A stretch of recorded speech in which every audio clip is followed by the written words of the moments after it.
wiped out. I could trip a referee. Tell by my attitude that I most definitely from.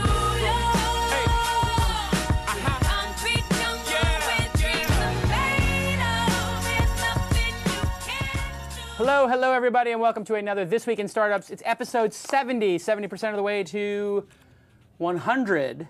Chi-chi, ha-ha, ha-ha. It is Friday the 13th. I am hours away from getting on a plane and having my first full week of vacation since I started Mahalo for 3 years. I have not taken actually 7 days off in a row. I will be going to the Catskill Mountains to go camping, do a little Taekwondo, teach Taekwondo to kids in the mountains, which I've been doing for, I guess, since 1986. Every year I go up, but I've only been able to go for 5 days, 4 days, 3 days, so I'm really excited to go away for a full week. And it's amazing what happens when you get someone like Jason Rapp to become president of Mahalo. Then you can actually take a week off, and everything just keeps moving forward. With me today, Brian Alvey is here. You remember Brian Alvey, my partner from Weblogs Inc., who is now running CrowdFusion, who is on episode number 1 of This Week in Startups. I wouldn't have started the show with anybody but. Welcome to the show, Brian. Thanks. Welcome back. That's sweet. First guest to be back on the show twice. A lot of guests have asked. None have made it. None have been asked. Right. Except for you. How you doing? I'm great. I'm happy. In Los Angeles, taking in the weather, the sights. Why? Taking in, no, none of that. We actually saw the beach for the first time last night.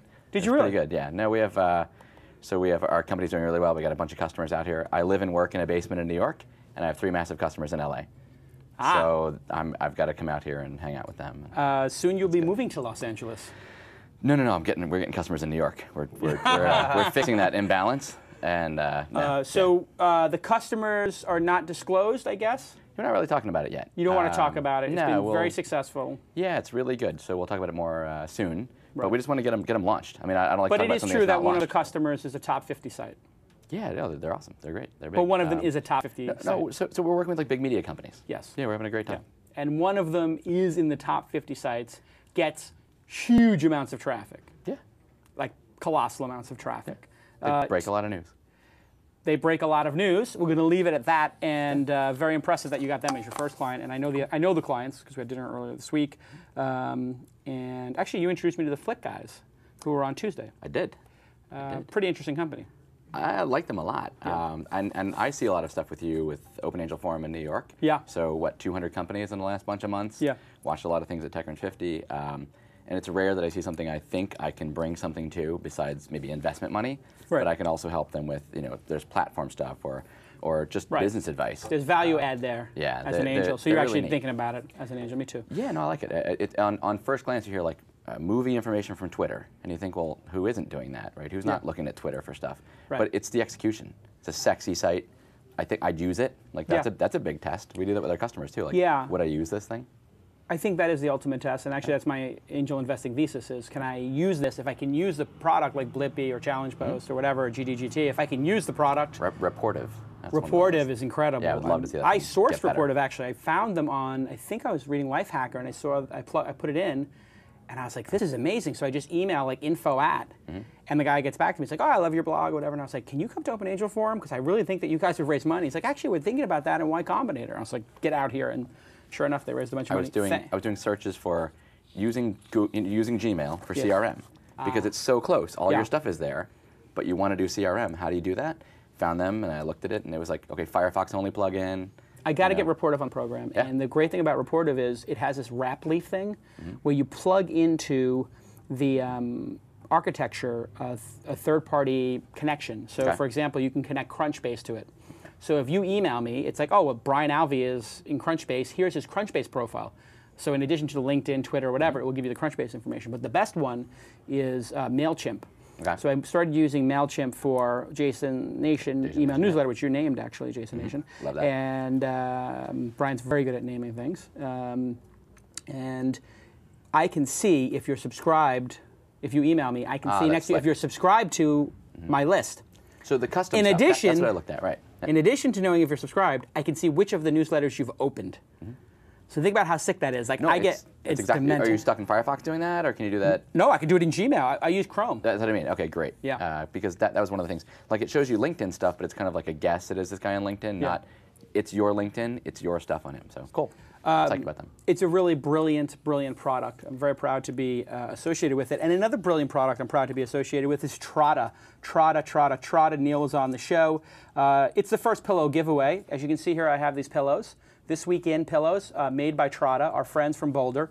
And if you want to win one of these awesome Trada TWI pillows from Throwboy, which is throwboy.com, what are we going to do? Anyway, I'll figure out something to do. Maybe we'll give it to somebody who tweets. Anyway, you want to know what Trada is? It's very simple. You pay for traffic, you're an SEM person, you want to buy those little Google AdWords. How do you compete with all those big companies that have dozens of staff members or 100 staff members buying those keywords every day? And they know all the nuances of how to pay for them. Very simple. You outsource to Trada. They've got a collection of crowdsourced experts in SEM. They take your budget and they spend it for you, and they make it much more efficient. So if you want to buy traffic, don't do it yourself. Get an expert and get a crowdsourced expert so you save money. This isn't like hiring one who's going to overcharge you. This is finding one of the best ones, and they get paid based upon how much money they save you and performance. Mention TWIST, T-W-I-S-T, that's our hashtag here at This Week in Startups, and you'll get $100 worth of PPC marketing free for every $1,000 you spend. And you can do that up to $3,000. So spend $3,000, get $300 in bonus. PPC, everybody knows, stands for pay per click. Paid search marketing is a great way to grow your business online. In fact, I think it's the best way, second only to building a great product, which of course you've already done. But it's time-consuming and very complicated. I know this because I've been very deep into it. That's why you need Trada. Trada is a crowdsourced pay-per-click marketplace, leveraging the skills of more than 500 certified paid search experts. Thank you to Trada for supporting the program. We could not do independent media like this without them. And today is an All Ask Jason episode. We are at the 7-minute mark, so let's take our first caller. His name is John. He is calling from Skype. And I see him there in the Skype window. John, are you there? I'm here. John, where are you calling from? I'm calling from Oakland, California. Oaktown.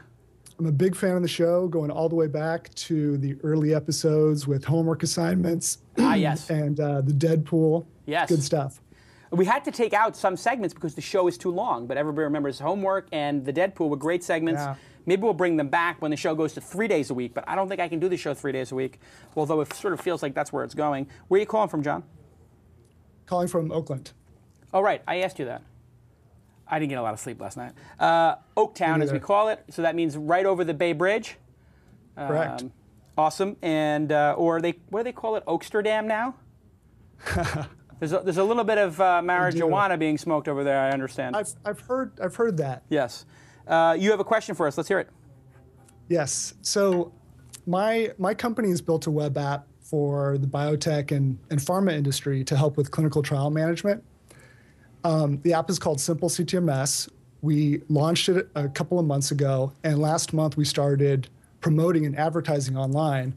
So along with bringing more customer traffic, it also brought some attention from our competitors. And I was surprised at how quickly the daggers came out from one of our competitors. So my question is, what should a startup do when facing unprovoked, unjustified, and distasteful criticism from a competitor? Okay, so you do clinical trial management software, CTMS, am I correct? That is correct. And you do it simply, so this product is simple and elegant. I'm guessing you would say you're the 37 signals of this vertical? Well, it's certainly a complex and challenging industry. So we're trying to simplify and streamline things as much as possible. Got it. Okay, so you have a competitor and they're mixing it up with you. They're saying some nasty things. The first question we need to answer is this competitor bigger and more established than you, or are they an upstart and smaller than you and nobody knows them? Well, it's interesting because this is the competitor is an outspoken and high-profile member of this community, but they don't have, their app is not fully released yet. Okay, so if they're bigger and more outspoken, they have a higher profile, and you have a lower profile, that means in some ways you're fighting up, not down. You never want to fight down. Yes. This is the problem I constantly have. Somebody's a hater, and they say, oh my God, I'm going to use Jason to get press. I will throw some grenades at Jason. I'll throw rocks at the throne, and everybody will pay attention to me. That's why when people do that, I just basically let the rocks bounce off of me and I don't mention them. I was in a whole fiasco this morning with this website that lets you do reviews of people. And they're trying to bait me into this whole like public debate. And I'm like, listen, your product is lame. It's not going to work. You seem like a smart guy. Go do something. But I'll just handle that one-on-one just to screw with them and get inside their head. And this person doesn't have a product out yet. So you're confident you can build a better product than this person, right? Well, I feel like, getting back to your point, it's all about execution. Yeah. So if your product is not out there, I don't think it makes a whole lot of sense to be throwing stones. So there's a couple different ways you can handle this. One is you can say, listen, we're thrilled by the attention you're giving us for our groundbreaking product. And while we appreciate you giving us your feedback, we actually think that we're on the right track with these 3 features. And we encourage you to keep giving us feedback as our product develops and gets more adoption in the marketplace. This is the, like, everybody knows you're a D-bag, and we're going to pretend you're not, way of making somebody look even stupider. And it's not exactly taking the high road. What it is you're engaging them, and you're actually farcically pretending that their trolling is acceptable, even though everybody who's reading it knows this person's being a troll. So it's like mega high ground, and you're just sort of almost making fun of the fact that they're a troll. Thank you so much for your inspirational feedback. When somebody calls you an a-hole or garbage or whatever. And so if you just counter their emotional stuff with product features embedded in your dialogue, I don't think you can lose. You don't want to get into like emotional stuff because it'll make you look bad, unless you're doing that to get more attention. So with Keiretsu Forum, I exploded that whole thing because I thought it would be entertaining for the audience and would get a lot of attention for the issue. I don't think that you're in this situation, and you're with a pretty staid market, which is, people who are in a serious business. You don't want to go a little crazy. Just thank them for their product information and for the free advice. And that's what I did with Aaron Wall, the SEO, who was dogging me for a long time. I said, Aaron, we really appreciate here at Mahalo all the free advice you've given us. We were considering hiring an SEO professional, and they wanted $10,000 a month and a 6-month commitment. We're actually not doing that because you've given us such great feedback. And that made him manic. It made him crazy. Brian, what do you think? I think this is all great advice. And I knew you, I'd say back before you had that down, right? Mm-hmm. So I think people watched you over the years take on established players, raise your own visibility by attacking somebody bigger than you, or somebody who was already in the market. Whether it was like a Nick Denton with Gawker, or when you're launching Netscape versus Dig. I mean, all these different things. People can point at all these things. Wikipedia not putting ads on there, Jimmy Wales, right? Yes. Steve Jobs, and just you name all these things, you've done them. And I think there are very few times, and it hasn't happened in many years, where somebody was trying to bait you and you actually fell for it. So it's been a long time since you've done that, like early weblogs maybe. Right. I haven't seen it since then. Right. So great advice about, are they bigger than you or smaller than you? Are they established, not established? The only other thing I'd say is I think people don't realize when they hear criticism about themselves that not everybody else in the world has heard somebody complain about you. Right. And unless it's in your top 10 Google results when you search for your own name, there are a lot of people who didn't know that happened 2 weeks from now, a month from now. That's gone. If you engage them, that's in your search results for yourself. If you fall for that, if you make a big deal of it, then it will stay. You create some history. Correct. Right. Don't make a big deal of it. It could be gone in a few weeks. Yeah. So there is an ignore to it. Tyler, you've been by my side for a lot of this stuff as well. What do you think? Brian pretty much gave between the two of you, that was. I don't know. There's a lot left to be said there. Yeah. Although, I mean, he's dealing with the emotions of it in the short term. Yeah, it's tough to step away from that. It's tough to sit it out. Yep. Yeah. But you just gotta intellectualize what's going on. Yeah, you gotta step back from it, get a little yourself from the equation and look at it objectively. And from our standpoint, if you could sit from where we're sitting, looks like this guy's a little threatened, and take it as a compliment. As a compliment. Absolutely. The other thing you can do is, this is a great motivation for your team. There's great motivation for your developers, for your product people, and for your existing customer base. And so when you're talking to them, if they bring it up, or if you know they've read it for some reason, like they read that blog, you can say, yeah, we were perplexed by it. What do you think? And your customer or your employee can say, well, I thought it was unfair for this reason. And then now they've had this cathartic effect of telling you how they feel and bonding with you over a common enemy. And I've used this over and over in my career at Weblogs Inc., we had to beat Gizmodo, and not only do we have to beat them, we had to crush them, we had to demoralize them every day, make them feel horrible about themselves, and make them want to commit suicide. That was my mission, and that is a level of competitiveness that you can breed and put into the DNA of your company.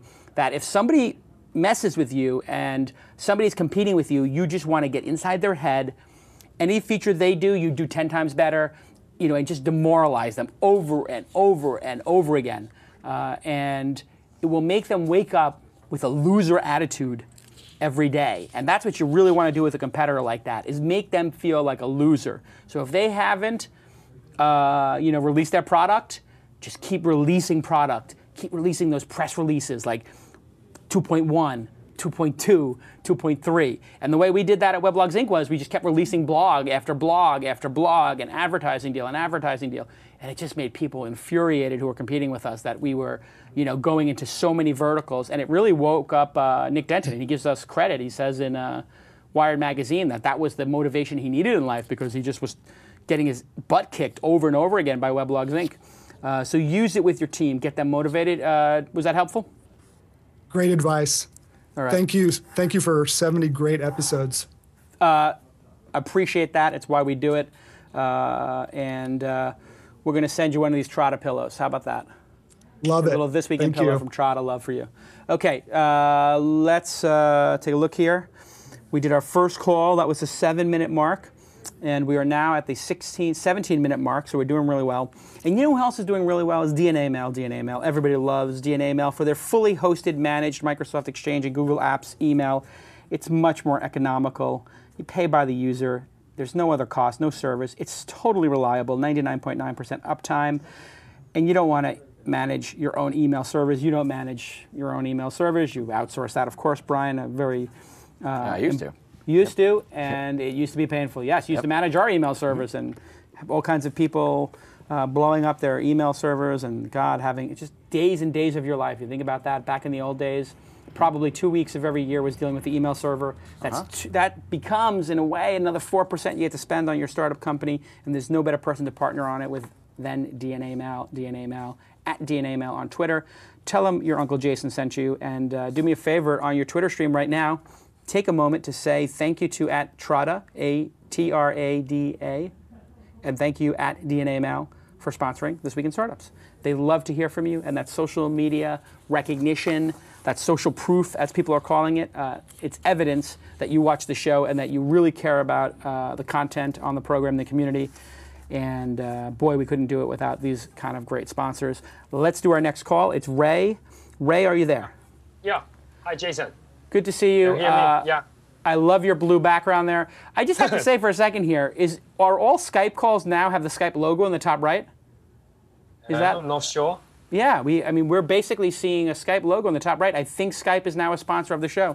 Can we replace the Skype in the top right-hand corner with a logo for Trotta? That would be better. Okay, so Ray, you're calling in. Where are you calling from, Ray? From Hong Kong, China. From Hong Kong? Yeah. Oh, I miss Hong Kong. Oh, Peking duck. What's the area right across the harbor when you take right the ferry? across the harbor. What is Yeah, it? Tsim Sha Tsui or the Hong Kong Island. Hong Kong Island. Yeah, when you go right across Hong Kong Island in the harbor, there's a ferry and it takes you to that. What's that famous hotel? Anyway, they have this incredible Peking duck over there. Maybe Hong Kong got quite a lot of famous hotels. Yes, that's maybe true. Sheraton or something like that. Anyway, I miss Hong Kong. Yeah. I gotta get back to Asia. Thank you. So you have a question for us all the way from Hong Kong. Yeah. Although I'm from Hong Kong, but our team run a website. The website's target audience is from the US. The website got quite a lot of page views and visits, about 3 million visits and 15 million page views. Wow. Then we started to, we want to sell ads on the website, but Yep. we do not know which ad networks we should approach or which form of ads we should sell on our site. Yeah. This is a common question I get a lot. Ad networks all suck equally, in my estimation. They tend to have terrible inventory. They tend to sell to the worst advertisers. And it's sort of like a pump and dump kind of a thing. There are some high-end ad representation firms like Federated Media. And the people who have them as clients typically complain about them because they feel like they're not getting enough attention. If you're going to be a real publisher, you need to invest in three things. The product, content, whatever it is, the technology to do it, and a sales team in order to build those relationships. So you have sort of three main pieces to publishing: the platform, the money, and the customers and what they do on the site, typically content, let's say. You've invested in the technology, I'm sure. You've invested in the product and the content, if it's a content site. But you need to invest yourself in selling ads directly if you want to be a real grown-up publisher. And with 3 million visitors and 15 million page views, you're at the point where you could actually afford somebody to do this. Using something like AdSense as a starting point, what is the type of content you have? Is it generic content that appeals to everybody, or is it a vertical? I would say quite generic. It's about funny content. Okay. So funny content is going to be very hard to sell. You have a generic audience.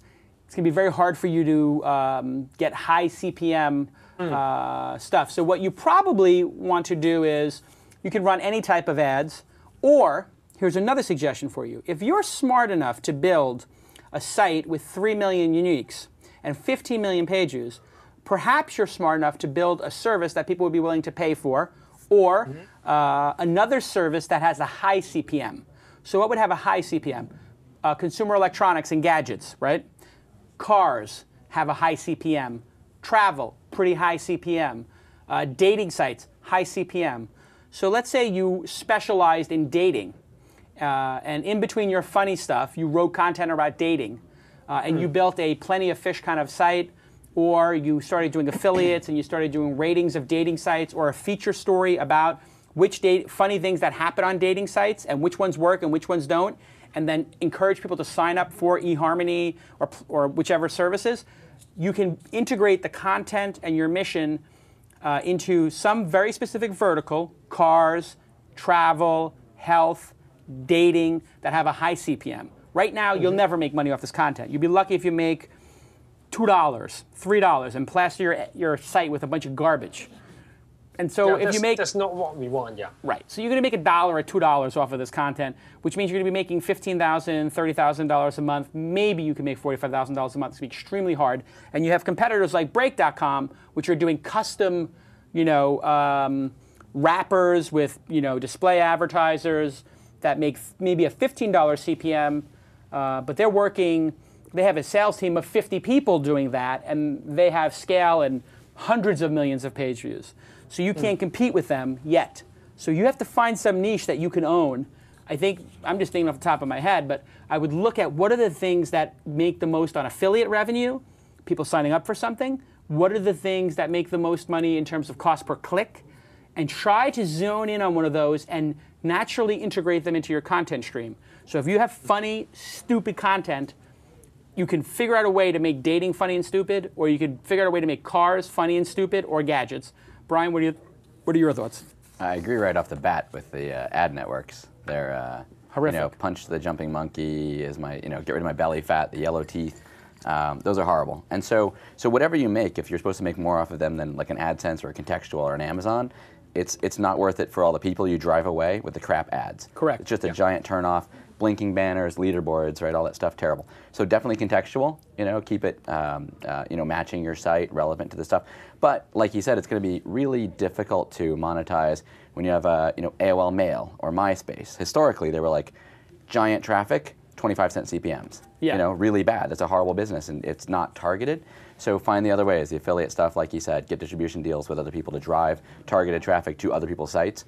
There's plenty of other ways to go. And then direct sales. Build up somebody, because it helps you crystallize your message that you've got. If you can crystallize your message for the selling the ads, for bringing in sponsorships, sponsor this month, whatever that is, that will also help you crystallize what are we doing for our audience. And when you have those two things in sync, audience plus sales. That's what Brian's making a great point. You have to think holistically as a publisher.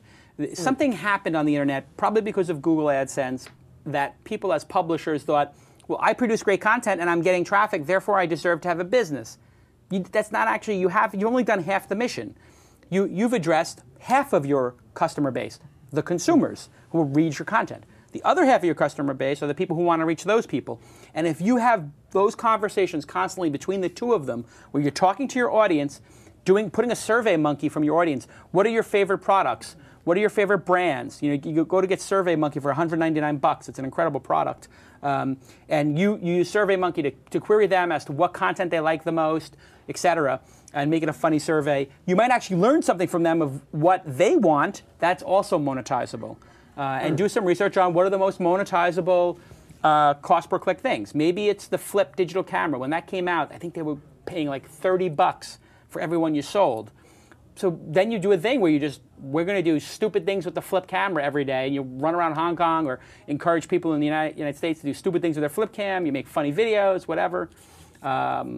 Boobies and kittens. I mean, you're all over this stuff, so you know funny stuff.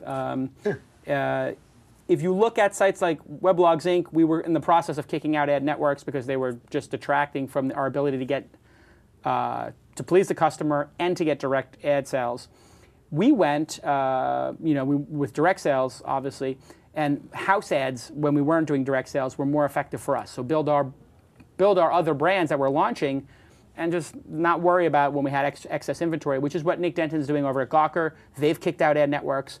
They would rather run no ads, give everybody a little break from the ads, and then when an ad does show up for a television show and it's a rap, thing, and it's got a big banner and it's integrated, it has that much more weight. So actually turning the ads off on the site for 3 months or for 3 weeks or 3 days, and then having that big ad pop up, your regular users are going to take it in a little bit more. So good question. Hopefully we're helpful. Tyler, you have an insight. Kind of a question. Thank you. We'll have a follow-up, which is kind of a question to you, which is, there's kind of some new startups that are upping the technological offer within the ads and I've seen some sprinkled around the web where they're targeting me based on my shopping at other e-commerce sites. Yes.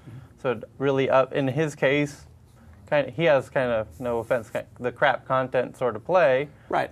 But now he can get might be some higher CPM stuff because the ads are being targeted based on the shopper behavior. Yeah, there's a bunch of people doing this. AOL bought a company called They were working Dave with Morgan's. Revenue Science. Revenue I don't know Science? if that was what they bought, but they have. No, they bought bought like that other 20 company. companies, It wasn't Trada, I'm thinking, but it was another company with that at the T, I think. But anyway, there is this technology out there, correct? Takoda was what they bought. Basically, take the people from Engadget, and when they're on their email, sell them a gadget ad. Right. The problem is it doesn't actually work that well. It works slightly better, but it's not as game-changing as it sounds. Why? My theory is, if I'm on Engadget, I'm actually really into gadgets at that moment. Cognitively, I'm in gadget mode. Then I go on my email, I am out of gadget mode. And gadgets are not what I want to hear about. I want to have my email thread with Tyler and Brian and sort of get something accomplished there. And now gadgets are a nuisance. Whereas, gadgets were the passion, and maybe my email filter going off was the nuisance when I'm reading Engadget. So I actually don't think those things will work too well. I think it's pretty much for stupid publishers. What they do is they prey on stupid publishers to cookie their users and then sell them in other places. And I think the small publishers are the ones who get screwed because they don't have a direct sales force. And then a bigger publisher with a direct sales force is selling your inventory. They're going, oh, you want funny stuff? We have funny stuff from HongKong.com, inventory. We're going to sell it because they have a direct relationship. And we have their 3 million people who are into funny. You have to start building a direct relationship with advertisers and or affiliates. And you can get blended deals from the affiliates. Poker, I've heard, plays well for affiliates. There's a lot of different things out there you can get into. And you just have to pick your niche and build your product to have it included in it. I think we've gone over this in the past. Once you have the direct sales, the ad networks, you think of them as remnant. I can direct sell 50% of my inventory this month, so I'll backfill the rest with remnant. And the problem is, you just gave a back door to all the smaller advertisers that your direct salesmen are trying to land, your direct salespeople, and they're going to go into the ad networks, and the ad networks are coming to them. The ad networks go to the sites and see the direct sales and say, you know what, I'll give you a back door into their inventory, and they make money, They you basically lose money. sell you out. So we had this happen where people were selling, we'd have Samsung for $15, $20 CPM on Engadget, and then we'd hear like, oh, the Burst network or the this network or the Click network, Clickable, I don't know what they were. Fast Click, whatever. These guys gave them a $6 CPM for the inventory. And we're like, wait a second, those aren't the creative that they gave us. We split it.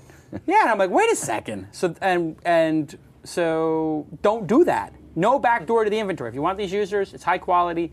You can only get them one way. Great question, and I hope it helps. Thank you.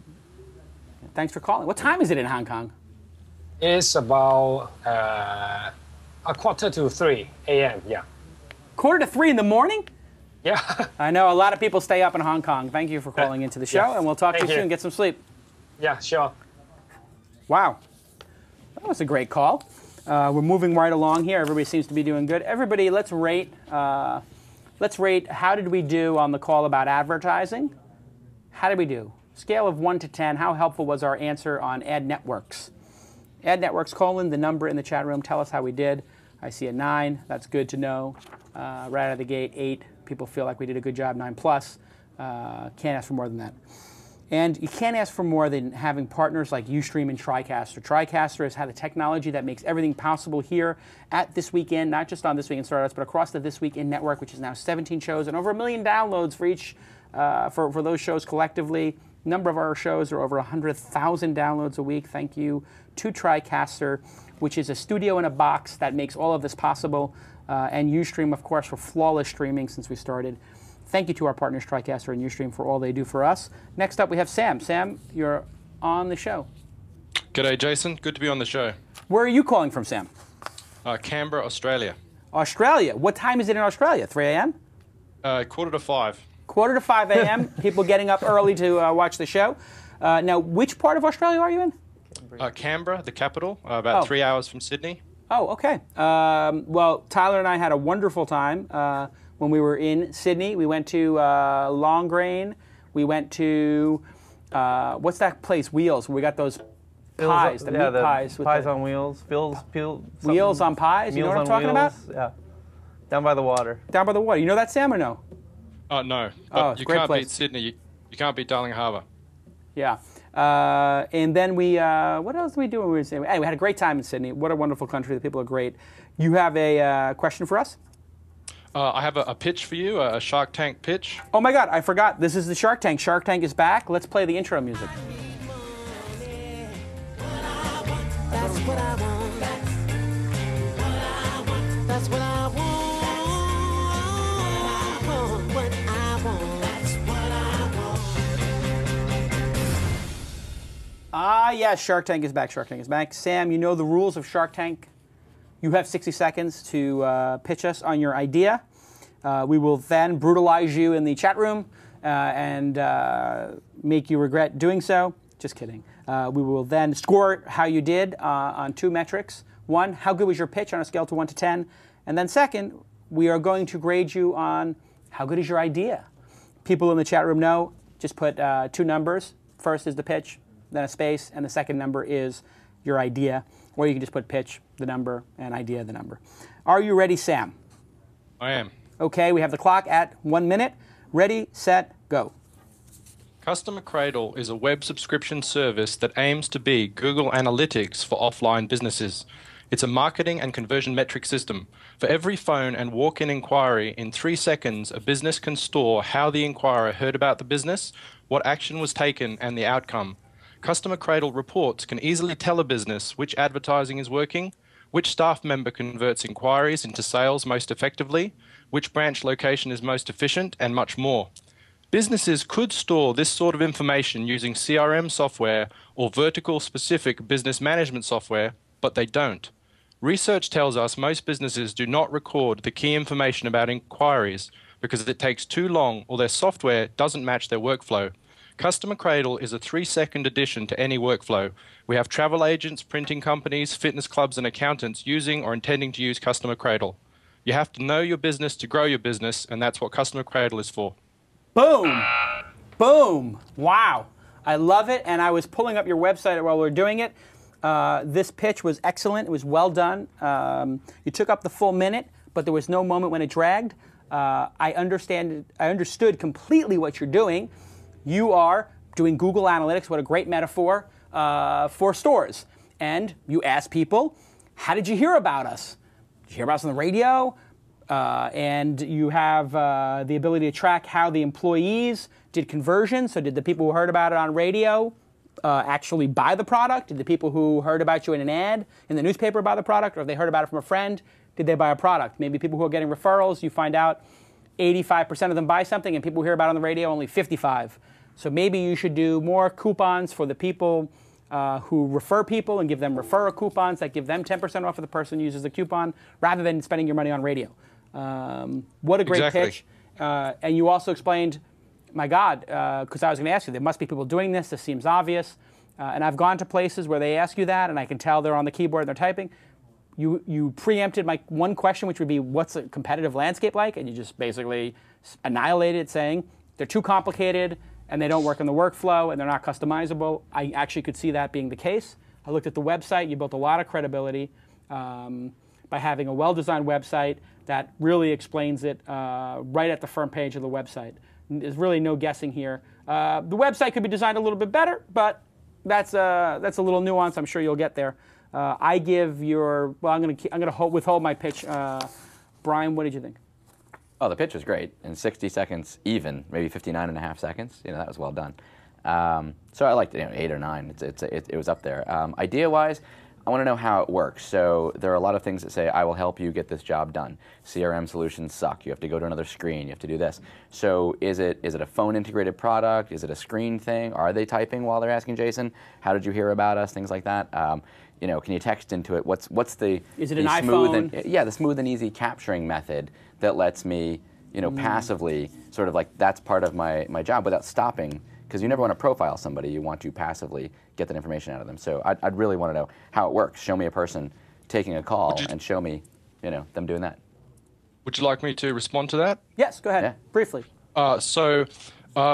You can either use it as a website. We also have a system tray launcher application that sits in the system tray in the bottom right of the screen. So someone's doing their normal work, answering emails, doing things. They take a phone call. They double-click the icon in the system tray, up pops the window, they enter the information, they hit close, they're back to work in 3 seconds.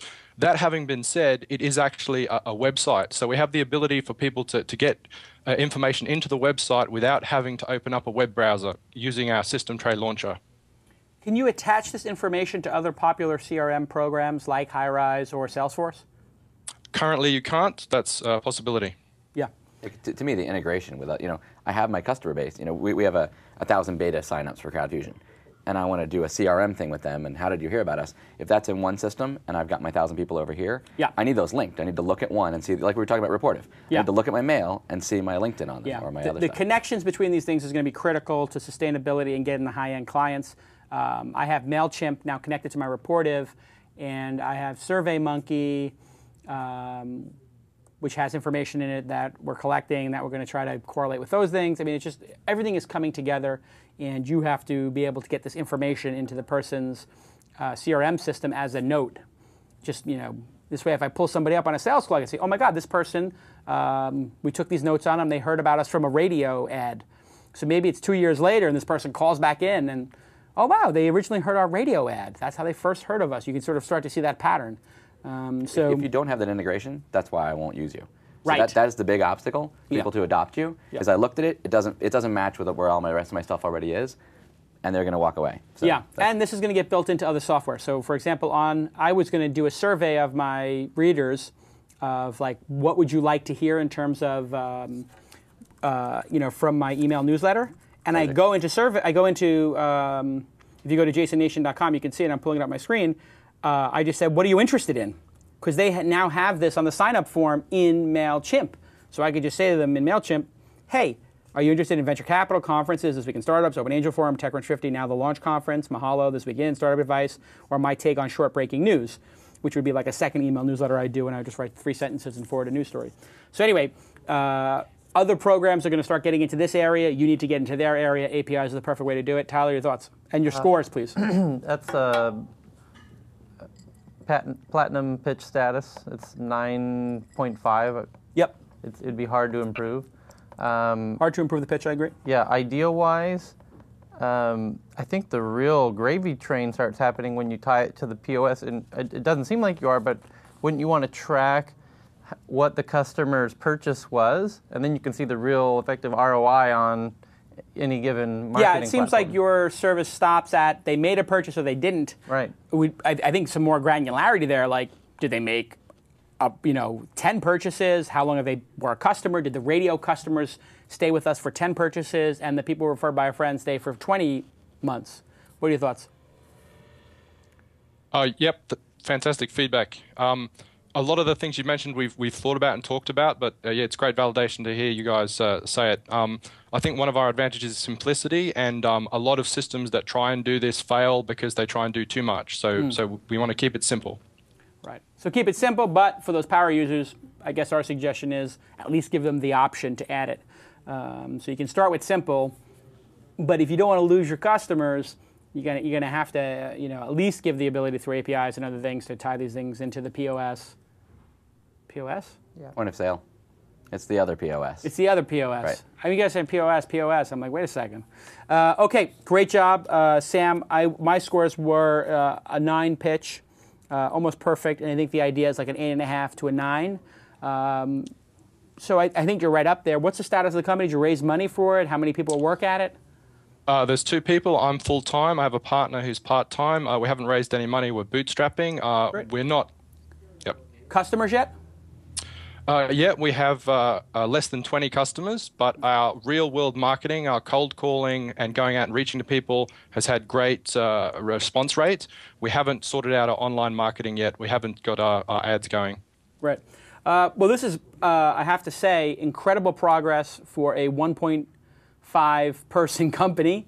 Continued success, and everybody follow Sam on Twitter. Sam, do you have Customer Cradle on Twitter or something? My Twitter account is SamQC. SamQC. SamQC. Everybody follow SamQC, and we'll wish you luck out there in Canberra, Australia. Thank you very much. Good luck with everything. Well done. Cheers. Cheers now. The audience liked it, I think, as well. And let's bring Lon in for the news. Lon is not prepared to do the news yet. Is he? Lon's like, oh my God, I had it scheduled. Don't worry, they can play that thing for like 15 minutes.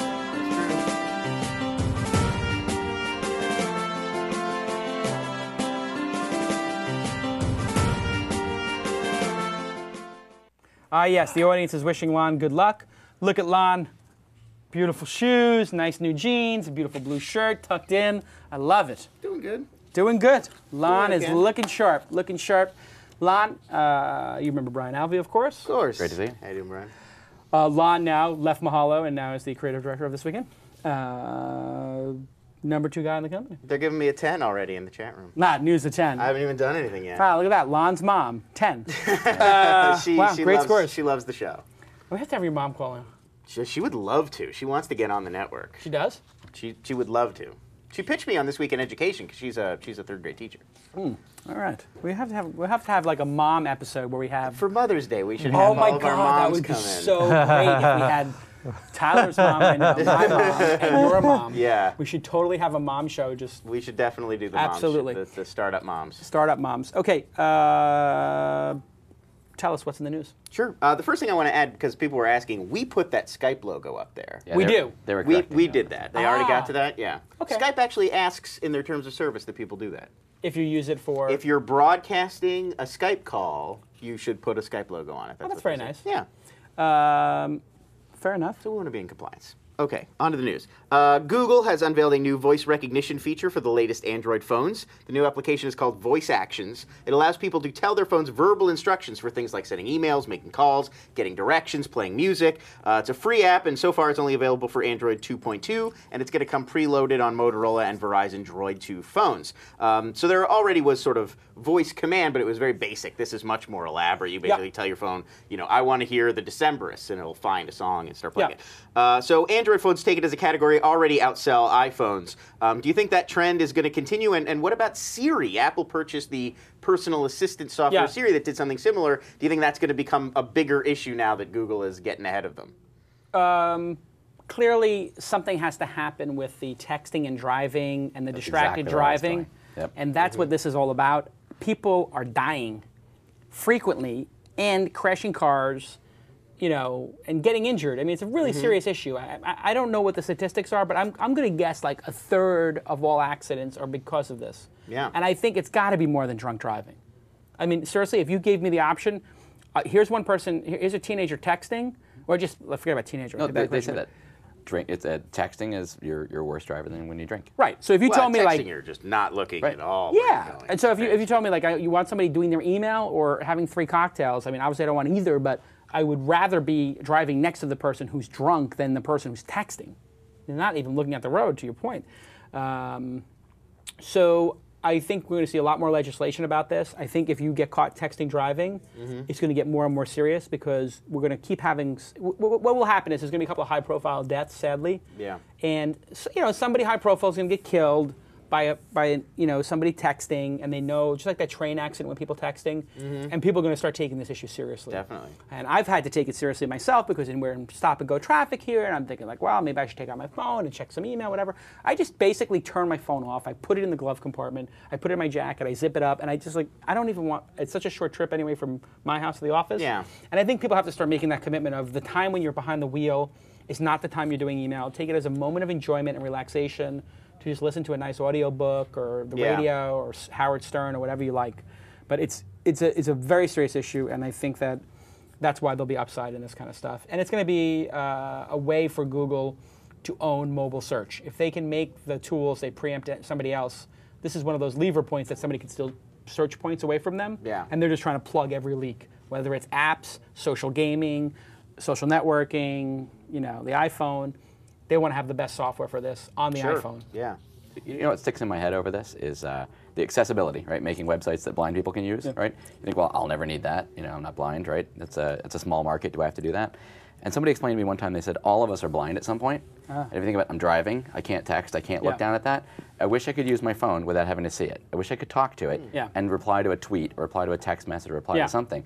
And so that thing kind of stuck. Like, this thing solves for a lot of different audiences. And we're all blind at one point. And what's interesting is if you look at old sci-fi, like 40s, 50s sci-fi, it was always, everything was voice. It was like, computer, pull up. Right. And then we kind of got out of that. Sci-fi now is like all these complicated, like Minority Report readouts, and we're all using our hands. But this is really sort of indicating maybe they were right all along. Maybe it is, the future is going to be talking to computers. With this is that you look like a dork when you talk to a computer. It's incredibly embarrassing. Drag and dictate actually works. I got that for my iPhone. Yeah, I have it on the iPad. And the reason people don't use these things is because you look like a complete idiot when you're talking to your computer. Computer, open Word. It's just like, shut up and just click the button. I mean, why do you? And also, you're gonna lose your voice. I mean, and it's not as efficient.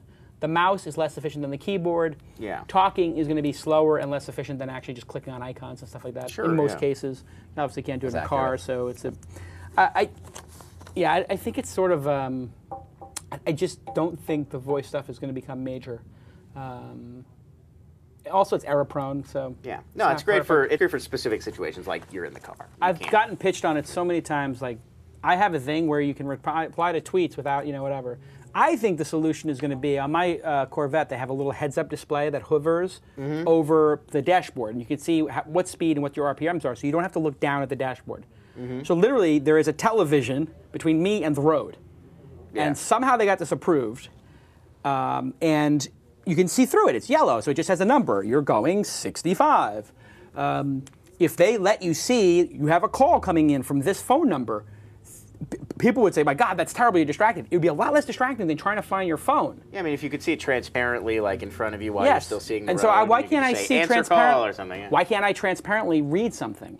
If I transparently saw a tweet, would that be worse than me looking at my phone or transparently saw the SMS? Well, and if you think what about amount of reading is... We're already reading when you're on the road. There's signs, there's where you're going. So how much reading... Somebody has to do a study on how much reading is, Too much, Too much. Right.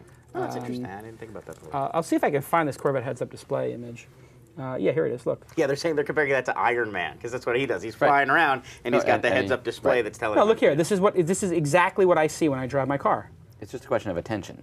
In Iron Man, you're looking at something, your attention is on it. You're driving. Yeah. Right. So if it's driving related, right? The signs, all that stuff's part of your attention for the road. This is not. So. It also shows you the number of G's you're pulling if you look here at the bottom here, so you can actually see how many G's you're pulling. This is what you don't want on cars because then every time you get off the Sunset Boulevard exit, you try to see if you can top your record for the last G's. So what it should really do is show you, based on GPS, what G's you were pulling at that exit the last time, because that's what I was doing for a while. It's a game. It becomes a game. Your last score. Exactly. But yeah, the vet has that, and I don't know if that's legal or not. I mean, it's got to be legal because it's in the car, but that's going to be the future of this, is to just, if I had my email up there, or tech meme headlines, or the GPS, I'm serious. What if it was that when I was doing that, it would only turn on if I was under 30 miles per hour or something. Well, they do that already. You can't watch the DVD in the front. Yeah. The kids see it on the screen in the back, but you can't watch it in the front unless you have the parking brake on. Right. So then people drive with the parking brake on one notch, and then they can watch the movie while they're driving. It happens. It totally happens. No. So then they made it. There was a different thing. It wasn't parking brake anymore. You have to be like in park. Yes. Or that sort of thing to see it in the front. Yeah. Because the parking brake with one notch is with actually one not notch engaged. out of the 10 or whatever. So you just it's grind your brakes. Makes the car smell a little funny. I know. You have a little smoke, but you can watch the same. In Hong Kong, speaking of Hong Kong and in Asia, when you drive, the guy in the front is like literally Tyler. I mean, how many times have we gotten in a cab there and the person's watching a soap opera? Yeah. Every time. With portable players sticking on the dashboard, Well, honestly, that's why people get external GPS, is because the internal GPS is so annoying that you have to be under 5 miles per hour to set your thing. It's like, well, there's a passenger here. Right. The passenger can't set it. I mean, they can't watch soap operas. You will get a ticket if you are watching a soap opera in the car, right? Like if you're watching here.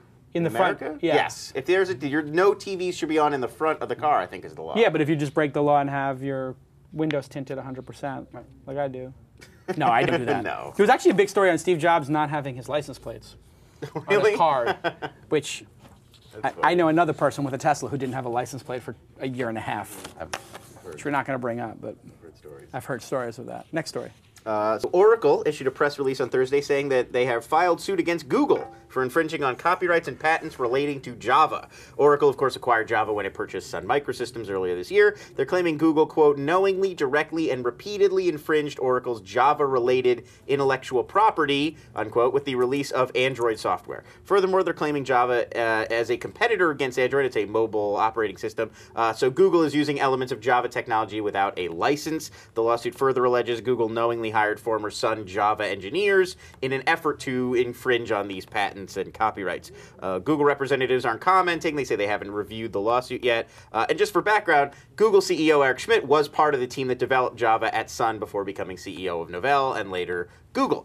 So any thoughts on this? And is this a case, this seems to be another one of those cases where the patent system is so out of date, it's kind of out of step with how code is written and how technology progresses. Am I totally off on that? Yeah, well, the issue here is Java really needs to be open sourced, and it's not open source exactly, and then there's open source flavors of it, I think, and open source platforms all around it, and people are building open source on top of it, but the core is not, and we just need to make it open source and be done with it, or start over and build another one. But I mean, this is why, or a lot of people speculate why Oracle was so big on buying Sun. Was MySQL, right, was owned by Sun, and so was Java, and those things were very open when they were inside of Sun, and I think they're probably less open now. That makes sense. Yeah. Probably not a great idea for Oracle to do this because they're going to shake the cage with the tiger in it, and now it's just going to motivate Google to create an open source competitor to Java. Not a good idea on Oracle's part, in my mind. Brian? I've seen the headlines. I haven't dug into it to see, like, is it a good, strong case? Does it make sense? Which side am I on? What's the story with Java and open source? Do you know the history of it? Or? No, not really. Somebody's got to look into. Somebody in the chat room look into that, because there has been some history. I know that people wanted to open source it for a while, and it never got there. Next story. People in the chat room are asking if we're going to talk about net neutrality. I feel like we covered that in the last week or so. There's a lot of still rumors swirling. If we want to talk about it, we can, but I don't have that coming up in the news. The next thing I was going to talk about is Tweet Meme. Twitter introduced their own version of the tweet button this week for websites to encourage people to share their content on Twitter. In doing so, Twitter's actually licensing some of the technology developed by Tweet Meme, who've been offering their own retweet button for a long time now. So Tweet Meme Pro is going to live on for websites that want customized Twitter analytics, but essentially Tweet Meme itself is sort of entering the Deadpool, kind of limping into the Deadpool this week. They're going to refocus on a new product called Data Sift that curates a variety of real-time streams. Do you think, What do you think of how Twitter is handling this? I mean, is this going to encourage third-party developers to work with the Twitter API because they're sort of making a deal with TweetMeme? They're not just outright copying it? If there was a sort of farcical moment where people believe that you could build businesses on top of these APIs. And I said this over and over again. Anybody who builds a business on top of somebody else's business that is behooving to that person with no contract or whatever, I don't want to say an idiot, but it's not advisable. You have to build your own business that's sustainable. There's a reason why you can't log into Twitter with a Facebook login, and there's a reason why Facebook doesn't let you log in with Twitter, because they want to build their own user base and get your emails and have a direct relationship with you. A lot of naive people believe that they were building sustainable businesses on top of Twitter. It's not Twitter's fault. Did Twitter go out of their way to tell them, like, by the way, you're on our roadmap? No. But how do they do that? You know, like, if people want to get excited and invest in these companies, Twitter is not a platform company. Twitter is a product, you know, and they're going to add features. And if you build features and delude yourself into thinking that your feature is a product and a company, well, you have nobody to blame but yourself. And I don't know if the TweetMeme people think that they're an actual business or if they're a dude business. You're a dude business who went away. I have the Twitter iPhone application and the Twitter BlackBerry application now, and those are the ones I use. Those are the most stable and the best ones. I no longer use any of the third-party apps. End of the road. There are very few exceptions where somebody builds something off the back of another ecosystem and lives to tell the tale. Zynga may be the only one. And what did Zynga do? Yahoo deal, Google deal. Yeah. You know, they have their own. You can play Farmville on its own website. Farmville on their own website. Mark Pincus was very clear with me. Facebook is good for him acquiring customers, but he knows that he is going to be in a death match with them for all time. You know, if the business becomes good, the only way for him to protect himself is to be on multiple things. Seismic, the same thing. You know, there's not enough value that those companies can create. Yeah. Or if you sort of have a window. Can I create enough value that I can stand alone? And is Seismic and TweetDeck valuable enough on its own? I don't know. For a niche audience, certainly for some people, but that might be 1 million people or 2 million people. It might not be 200 million people. Yeah. Why would you build a service if you can't get to tens of millions of people? Any service that's worth building, build it so that it can reach tens of millions of people on the internet, unless you're building something really niche-y. Well, so what about something, here my other question would be like Hootsuite or Flick, where it's built on a number, like Flick now is just Twitter, but obviously they're going to integrate Facebook, and they were talking about all kinds of other plans for the future. And same with Hootsuite, where they're pulling in a variety of different social media applications. Like, is that a different story? Because then even if one sort of, you know, shuts you down or goes a different way, you have all these other avenues? Maybe.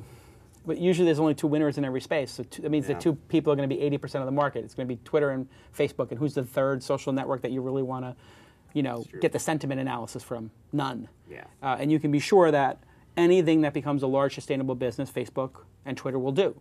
It's their obligation to do that. So I don't think it's a smart idea. Now with the Flick guys, they have a window to take this data and build a service that people love around film. They have to do more than just what they're doing today. And they have the clock is ticking before Facebook says, we're going to add the ability for people to, when they like it, give a percentage that we think people actually like the film. Zuckerberg will add that in 6 months from now. Just like today, they started Facebook streaming, which is using live stream, and they're streaming every day, like from their studio at Randy Zuckerberg. Like, they're going to take Ustream's business. It's so clear to me. Just like they took Flickr's business, or they're trying to take Quora's business and our business with question and answer. They're just going to take every single piece they can take and put a Facebook brand on it.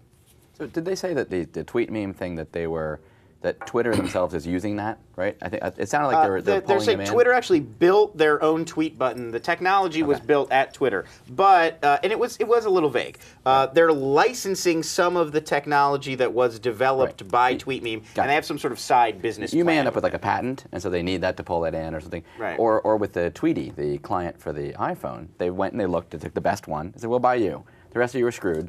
I use Brizzly, but you know my wife uses Tweety. So maybe the first best player in one of those spaces, as long as you aren't too big and too expensive, they'll pull you in, they'll acquire you. Yeah, that's the key issue. I mean, they're going to want the one that's not that expensive. But the first thing I thought of when I saw that it's basically a like button, right? Like a like button across the internet. It's like tweet this out. We can't keep our own website and our own APIs running, so we're going to put a button on every website on Earth To slow it down. So Twitter's going to be fine, right? Yeah. So when Twitter gets slow, Right. they're going to basically slow down the entire internet. It happens already. We see the Facebook like button on big time websites, and they can't really keep up. It's and they're Facebook. Right. I Because you don't have to know who load that who object scales from bigger than Facebook. Right. And on every domain on Earth to like every piece of content on Earth. So it's no longer just the giant 500 million. It's basically the billion Google members. Analytics or the Quantcast thing. Right. You need to have, what is the footprint of servers? It's incredible, and it's good. It grows, and it grows with the traffic on the internet. So, and the adoption of the buttons. So that was my first thought on the Twitter. Yeah. Like this. Tyler, you got insight over there? It's the like button, I guess, is kind of the sharing. It's a social bookmark that. The dig badge. Facebook basically is in a position to basically cherry pick all of the innovation and leverage it against their user base at this point. So. Well, and they also have no moral problem. I do know that about it. I do know that Evan Williams struggles with this issue because I've had conversations with him about it. I won't say what exactly the personal conversations were, but they struggle with it, and they actually go to some of these people and say, "Listen, I've been with Evan and another person in the ecosystem, and Evan has said, we're going that direction. You need to build something of greater value than just the base feature because we're going to include all the base features. Our service grew very quickly. We're catching up. We will have those base features like groups. Right. Remember, everybody was like, oh my God, groups and lists, and pitching us on the groups and lists. I'm like, that feature's coming. Yeah, code tweeting, all this stuff. Obviously, it's coming, so you have to build something of long, sustainable value that transcends the platform that's used to grow itself. Trending topics too was one that everybody was trying to do their own, like what's trending on Twitter list, and then Twitter just Twitter's like there. Boop. I mean, if Twitter will do trending topics, they'll do sentiment. Yeah. So if they put the film up there and they put 62% next to it, so I mean, Flick is actually the best reason to invest in Flick is probably because they'll do it better than anybody and they'll get bought by one of the two. Next story. So let's talk about Airstrip. This was interesting. San Antonio startup Airstrip creates mobile software that allows doctors to monitor patients' data, such as vital signs, from anywhere through their smartphone. The company's Observer suite of apps includes apps that focus on stuff like cardiology, critical care, lab work, and the FDA has approved the app as of the last month. So now they've announced that they closed a round of financing from Sequoia Capital for an undisclosed sum. So the idea here is not only doctors are going to save time with these devices, like they don't have to be on call, they can go home and then catch up with their patients on their phones, but it's also going to be flexible for patients. So if I need to have like a sleep apnea study done, I could just be at home and my doctor can monitor me remotely. I don't have to sleep in a hospital overnight. So I think we've discussed general caginess around investing in medical technology startups. But does this sound like a good investment to you? And what's the quickest way to monetize this sort of technology? This is obviously brilliant.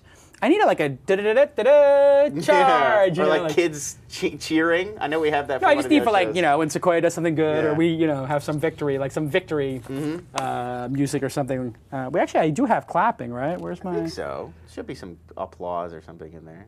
Let me see. Train whistle, envelope, da-da-da-da, 13-second roll. I have crickets. Oh, I have applause. There you go. Well done. Well done. Well done, Well Sequoia. done, Airstrip and Sequoia. This is genius.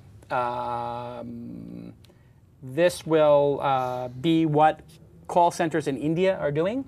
We are already sending Holter monitor tapes, which used to be done on actual tapes, and my mom used to read them, which, they record your cardiac behavior, whatever. They record your heart for a day or two. Right. Well, these are going to be done in real time. You're going to have it on you'll be monitoring yourself, and it'll be sent to India, and somebody will be looking at it. And this is what rich people are going to be doing in the future. They're going to, if you're like blown out wealthy, you're going to have like all these diodes on you, and you're going to have a team of people in India sitting there watching your health, and that's going to be their job. Is to watch this, and this will be all these crazy. This is a great science fiction story coming on, but all these crazy people are going to be hiring people to monitor their health on like a day-by-day basis. And you know what? People are going to find out that they have cancer or regular heartbeats or all kinds of other things. It's incredible. And I think I would like this just for myself. I would buy this app Just for to myself. watch your own Of course. People are doing, vitals. well, I mean, what do you think Twitter is? You're watching your own, people are obsessed with themselves. I would absolutely publish, to the world my heart rate. That's People would be true. like, "Oh my God, your heart rate's spiking. Why? I'm working out." But this stuff would be. I would love to have my That's a entire history. fascinating thing they could put on top of this. Blippy for this, so Yeah. it would update automatically to your network. I'm going to do that. Thank you. That's a brilliant idea. I'm going to start that company. Thank you for the That's idea. a really good idea. I got it. Perfect. Blippy for healthcare. Blippy for your own Health but you can monitoring. choose to share your Share it all. Share your blood sugar level. Lon has a headache. Yeah, right. absolutely. There's Like it. There's definitely like a market for this. Tom Cruise, when his wife was pregnant, Yeah. had a home sonogram thing. Yeah. And they all talked about, okay, normally during a pregnancy you get like 2 or 3, and if it's a high risk, it's like once every couple weeks, right? Yeah. But how much is too much? And if you're 24 hours a day, like watching inside your wife at the baby as it's being developed over 9 months, it's a little much. He was watching out that the demons weren't Well, getting yeah, in there. I correct, think. right. Yeah. No, All that's right, guys. No bashing scientists. Totally right. He was checking But I think there's a baby's market. OT levels. I think Yes. there's a market, like you said, for high-end, medical electronic stuff that you Yes. would only see in a hospital. Sure. In a house of somebody, like you said. People are starting to do that over and over again. So yeah, but yeah, it's a little weird with the knowing what I know now about how sonograms are done in pregnancy. It's a little weird to have that at home.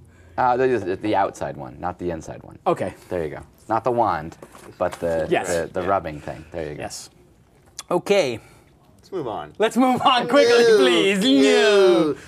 So Y Combinator-backed startup WePay has raised a $7.5 million Series B round led by Highland Capital Partners. I know Highland, out of New York, yeah. Startup had previously attracted a high-profile roster of angels, including Ron Conway, Dave McClure, and Max Levkin. WePay is a billing system much like PayPal. The crucial difference is that it allows for group paying. So unlike PayPal, you don't get one account that's tied to your previously established bank account. Instead, you can set up a variety of FDIC-insured accounts to which you can then invite other people, and it's all totally separate from your personal banking. So there's also the option to use a WePay Visa prepaid card with this, and groups could be Girl Scout troops, fantasy football leagues, that sort of thing.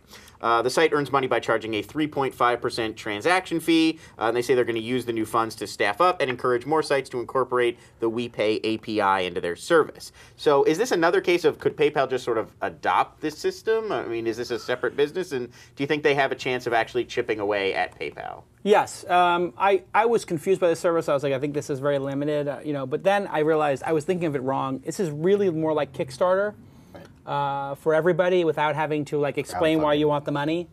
Mm-hmm. It's like I know I have. Put it this way, with my audience, I could say I want to build an iPhone app, and I need to raise $10,000 to build this iPhone app that I know would be, the Jason Nation would be interested in. I want everybody to put in $100, and you get the app for free, and you get a T-shirt. Right. Instantly we'd sell it out, and boom, I don't know what app we do. That's what this is for. Accepting donations, you got like a scout group, or it's not as corny as it sounds. It's not for splitting like dinner on Friday night. That Right. you can sort of do easily. Mm-hmm. This is more for, we have a fraternity, or we've got a group that is a book club, and whatever, End of the year, teachers, the parents all get together, 20, 30 of them, chip in a bunch of money to buy a gift for that teacher. So it's any group buy.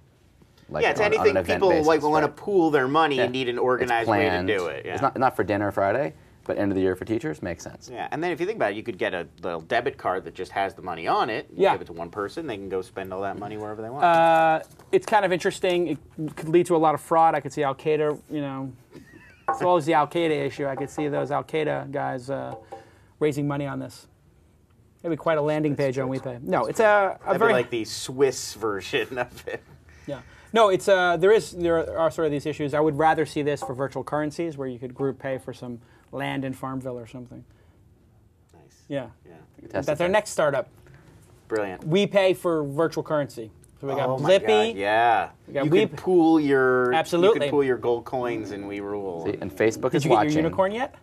In We No, Rule? I don't have my unicorn yet. I'm working No on it. unicorn in We Rule, huh? Guys. I don't have enough mojo left. I just Guys, bought, guys. I just You bought Whoa, Mojo? whoa. All right. Every time we get into a Every conversation time about we We start with Rule. Re-roll, But Tyler didn't has to NG get out. Moco raise money this week? Did they? I didn't. I NG didn't see Moco that raised one. money. Oh. Another news story. I'll read I'm it. being out-newsed. NG Moco and you raised try to money find from it. Google Ventures. I can try to find it. Report: Google Ventures backs NG Moco. Oh, there you go. Yep. An there estimate it $3 to is. $5 million into NG Moco. Blah blah blah blah blah blah blah blah blah.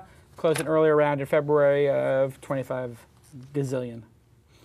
It's important to note, as the report stresses, Google Ventures is separate from Google itself, but it's a clear gain for many of Google's initiatives like Google Checkout and the Android platform. And interestingly, it says in this story that SGN, which is Shervin's company, social gaming network, raised a round from Tomorrow Ventures, which is Eric Schmidt's, Google CEO's venture firm.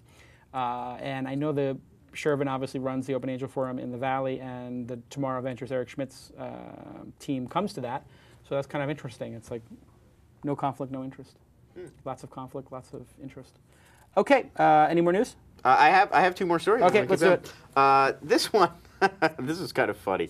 Canadian startup Empire Avenue has raised $200,000 seed round from a group of angel investors. The site assigns, it's another one of these, everybody gets an influence score. So the site assigns everyone an influence score based on their social media presence. But then their trick is you can then buy and sell shares of other people. So your influence score becomes your stock price. Yes. And then the higher it goes, your stock goes up. You can go check out LONS is me. I set up one.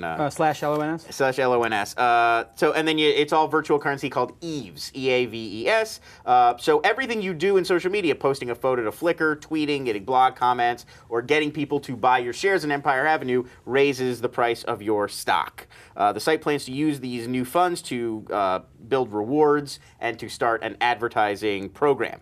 So I know we've talked about this social influence analytics sort of space before. Do you think this has any more promise than stuff like Cloud or all the other similar systems that are already out there? And is this just a fad, this measuring, doing stuff with your social media influence? This has existed before. In Web 1.0, there was a company called the Hollywood Stock Exchange, HSX. So this has been done for a long time. Everybody wants to put a score on something. Fantasy football. But as B.R. Moore says in the chat room, meh. Meh, yeah. Meh. I think that this is like, and I was getting into it today with the guy from one of these services that sort of does anonymous reviews of other people. I don't want to give them any more press than they already have, but I think I know. Yeah, and it's just like, oh, who cares? What my score, any score that you can do, I can game. So then basically what happens in these systems is, the people who are the sort of losers but who are obsessed with themselves will work on their score, and then the good people will not participate because they're blown out people who are good, and Brian App is busy. Yeah, they got a high score because they're doing real things and they have a real following based on actual. Or they're just not going to try to game it, So you can get all these tools who are going to be I got my score up. It's like this Fast Company, most important person in the world thing that I'm getting 10 emails a day from. In order for this to work, it has to be implicit, not explicit. And so once people start asking for votes and doing all this stuff, it sort of breaks down. And people can game the system, so I don't think it has much value. And also, even if it was a perfect, I know this person's a 78 in terms of influence. What do I do with that? No, I'll tell you why that fails. So in order for this to work, it has to not be a single score. You're a guy I would go to for poker advice, business advice, a whole lot of stuff, maybe even parenting now, but not a lot of other things, right? I'd go to this guy for funny. So, and I have certain things that I'm good at, but you're not a 90. That's your, you have 1.2 million Twitter followers or whatever. Yeah. You're not, but that's because you're a movie actor. Cloud tries to do that, but it just doesn't work. It says, it tries to quantify, this person is this kind of a personality. But it said Lauren Feldman was you're a big, famous celebrity. You're probably on TV. And it's well, no. Well, no, he's got a lot of followers, but he doesn't follow anybody. Right. So basically, it's I also unfollowed everybody at one point, and then I was this is too much trouble. I'll just create a list of the people I actually want to follow and just follow everybody so everybody feels good about me. It's a much easier way to do it, actually. Yeah, the listing is awesome. Yeah, I just have a list called Peeps, and I just put people on there who I really actually want to hear from, and then I just say yes to everybody, so nobody's pissed off at me. It's much easier. I do look at that, but I look at it and go, my God, there's a lot of people on Twitter. Yeah. Tyler, any insights on this? I did have a thought about it. So in this gaming one where you can buy stock in this, right? You could very easily, so the idea would be the best guy you could have bought last week was the JetBlue crazy dude. Right, somebody who is low now and then their stock is about to rise. So what would happen is I would say, hey Brian, I'm going to buy a bunch of stock and you go do something crazy, and his stock goes up and we split it. I mean, you could I don't think it's all virtual currency, so you could win the Empire Avenue game, but you wouldn't. That would be a lot of work in order to not really. I mean, am I wrong, or did I hear you guys arguing about cauliflower a minute ago? No, it's true. It's true. Okay. Yeah, see, that's what I'm saying. And it was unicorns. Okay, unicorns, please. Last story, please. Okay, the last story, it's kind of a short one, but I thought it was interesting. Microsoft has announced it will launch the Internet Explorer 9 beta and an event celebrating the beauty of the web in San Francisco on September 15th. So that's all the information we have. Is there anything you think Microsoft is going to announce, like any big, awesome surprises, things they're working on with IE, and can they catch up to Chrome and Firefox at this point? They already have still catch up. They have the market share. They have the market share. They don't have the mind share. Right. Can Yes. they get better? That basically. They can, well, of course they can be better. I mean, the product, for some reason, Microsoft does not focus on the browser enough. And I think it's because they are, number one, they just don't have that killer instinct. So this happened with IE5. Wasn't there like a whole thing when Scoble was there, like IE5 or IE7 was going to be better? And it's just like they get one good version out and they take 3 steps back and more problems. I think speed is really critical, and I don't know that they have that down yet to the level that Chrome and Safari and WebKit. I mean, it was amazing how Firefox was so much faster than IE, and then then Safari was so much faster than and WebKit, which is what it's built on, of Firefox, and now Chrome is so much faster than all of them. It's almost like whoever starts from the bottom up again has the fastest browser for some period of time. So if I was doing this inside of Microsoft, I'd have 2 teams. You're building the current browser, and you're building the next one, and a third team, and you're building the one after them. So you watch the 2 teams, and whatever they learn, you start building, and you watch all his mistakes and build better than him. And they have to have some sort of more aggressive thing to make it work better. But Chrome is wonderful, man. Yeah, like it's nice and stable and fast. Yeah, just it's still a little ways away. I think there's stuff that needs to be in there. Some janky stuff that's not in there. Well, it still seems like there's a lot of kinds of content it can't handle that well, but it's super fast, lightning fast. Speed is what it's about. I frankly keep 2 or 3 browsers up in case one crashes. I can just immediately move. Yeah, I have Firefox and Chrome both going. With the amount of memory you can put into these computers now, there's no downside to having 2 or 3 of them open. What do you think, Brian? IE? Good luck. I mean, it's like the MySpace thing. It's like they have so many people going there, but they totally lost. But they still have more traffic than so many sites. You know? Yeah, it's like we're still in first place, but we've lost. But we're in second. But people consider them. Oh, you're gone. They're not gone. They're in second. Yeah. Yeah. I agree. IE is the MySpace. IE is number 1. Right. IE is number 1 market share. But they're declining. Everybody gets it. They buy your computer and it's got it on there. Yes. I mean, that's not the same as being like. They didn't earn it. Is sort of the point. Exactly. And people are responding also to the growth rate, and people are so up on it. It's like it's obvious that Facebook was going to pass MySpace. It was like you just saw the train. That train's going twice as fast as that one, so it's going to pass it in, Wyoming or whatever. Yep. All right, everybody, great show. There's no show next week. Jason Nazar is out of the country, and I will be camping in the Catskill Mountains. Near Albany, New York. Near Albany, New York, but we'll keep it at that. Thanks again to Trotta, at Trotta. Thanks again to DNA Mal, at DNA Mal. Ustream, of course, and NewTek, which is at TriCaster, TRICASTER, and Ustream is, of course, at Ustream. Thank them on your Twitter stream. Stay tuned for This Week in Social Media with the return of new dad. Congratulations. Sean Percival on the birth of his daughter Charlotte. Charlotte, beautiful name. Chat Roulette Percival. Chat Roulette Percival. You didn't see Mike Rhodes, a friend of ours, sent a tweet out right after he announced the name of his baby and said, I thought you said that her name was Chat Roulette, and I was about to congratulate you. And then after that, of course, This Week in Mobile. Thank you, Tyler. It's a no Insight Friday from you, but you did a 2 Insight last Tuesday, so we're going to them out. It averages them out. Thanks, Lon, for great news as always. Thanks to the tech team out there. Another flawless episode. Fantastic Keep up the good work, guys. And thank you, Brian, for coming on the program again. Continued success with CrowdFusion. And if people are interested in talking to you about the most powerful content management platform on the planet that will differentiate you from all the donkeys using WordPress, they can contact you at Brian at crowdfusion.com. It's WordPress. I like Matt. No, WordPress is great, but if you have a serious publishing empire, you need to have something a little more powerful than WordPress. Right. And nuclear weapons and handguns. Totally, handguns had their place. Right. Hand-to-hand combat WordPress. Right. If you want to nuke and you want to be one of the top 50 sites in world supremacy, you go to Brian Alvey, Brian at CrowdFusion. You can follow Brian, of course, and his very funny tweets, twitter.com/Brian Alvey. That's me. Alvey. We'll see you next time. Thanks, man. Have a good vacation, everybody. Spiked out, I could trip a referee. Tell by my attitude that I most definitely from.